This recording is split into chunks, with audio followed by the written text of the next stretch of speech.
In the heart of the African savanna, where the sun painted the sky with hues of orange and pink each dawn, there lay a village named Mawiri. It was a place where the rhythms of nature blended harmoniously with the traditions of its people, a vibrant tapestry woven with the threads of community and heritage. But within the confines of this seemingly tranquil village, a tale unfolded, a tale of desire, envy, and the unyielding bonds of humanity.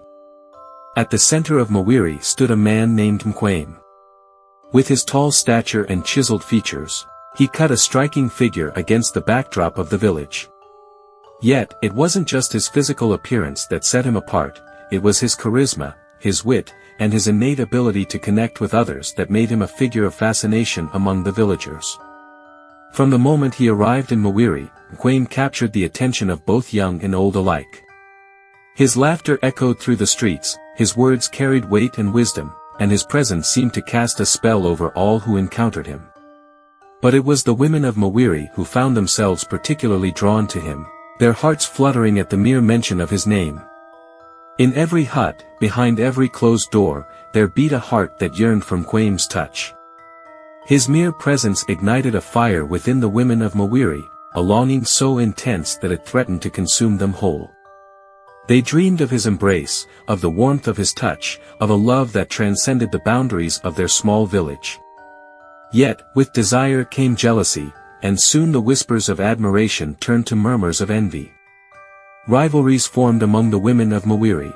Friendship strained under the weight of unspoken competition, and the once tight-knit community began to unravel at the seams. The elders of Mawiri watched with growing concern as the fabric of their village threatened to tear apart. They knew that unless something was done, Mawiri would be lost to the flames of passion and envy, leaving nothing but bitterness and resentment in its wake. And so, on a moonlit night beneath the sprawling branches of the baobab tree, the elders gathered to discuss a solution.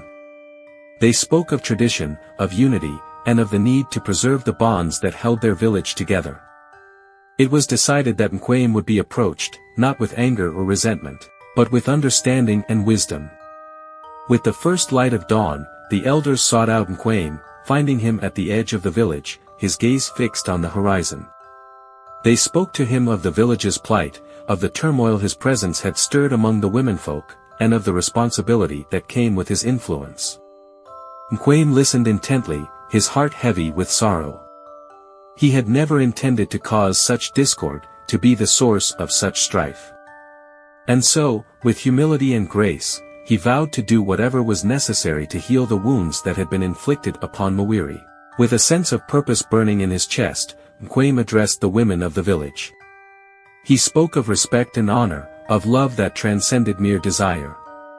He reminded them of the beauty of unity, of the strength that lay in solidarity. Slowly but surely, the rifts began to mend. Women who had once vied for Mkwame's affection now stood side by side, their differences set aside in favor of the greater good. The whispers of envy faded into the wind, replaced by the laughter of camaraderie. As days turned into weeks and weeks into months, Mawiri emerged from the darkness stronger than before. Its bonds had been tested, but they had held firm, strengthened by the trials they had faced together.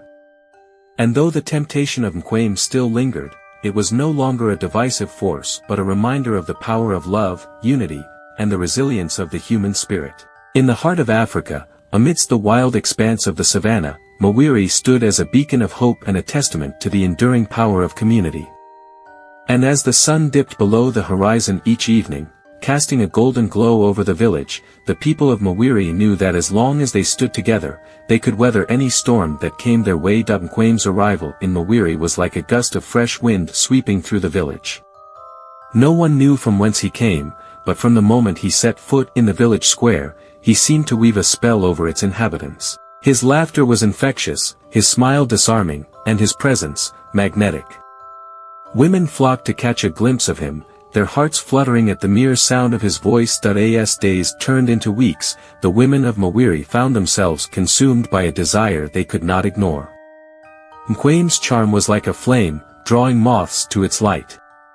They yearned for his touch, for his affection, and each day brought with it new fantasies of the enigmatic stranger. Yet, with desire came jealousy, And soon whispers of admiration turned to murmurs of envy. The once harmonious village of Mawiri found itself on the brink of discord. Rivalries formed among the women, friendship strained under the weight of unspoken competition, and the air crackled with tension. Each woman believed herself to be the one destined to win Nkwam's heart, and in their pursuit of his affection, they lost sight of the bonds that had once united them. Recognizing the danger that threatened to tear their village apart, the elders of Mawiri convened beneath the ancient baobab tree. They spoke of tradition, of unity, and of the need to preserve the bonds that held their community together. It was decided that Nkwam would be approached, not with anger or resentment, but with understanding and wisdom. When the elders sought out Nkwam, they found him at the edge of the village, his gaze fixed on the horizon. He listened intently as they spoke of the turmoil his presence had stirred among the womenfolk, his heart heavy with sorrow. With humility and grace, he vowed to do whatever was necessary to heal the wounds that had been inflicted upon Mawiri. Nkwam addressed the women of Mawiri, speaking of respect, honor, and the beauty of unity. He reminded them of the strength that lay in solidarity, and slowly but surely, the rifts began to mend.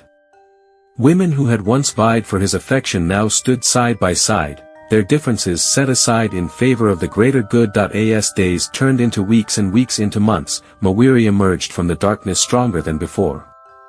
Its bonds had been tested, but they had held firm, strengthened by the trials they had faced together. The village stood as a testament to the enduring power of love, unity, and the resilience of the human spirit. Though Nkwam eventually moved on from Mawiri, his legacy lived on in the hearts of its inhabitants. His time in the village had been brief, but his impact had been profound.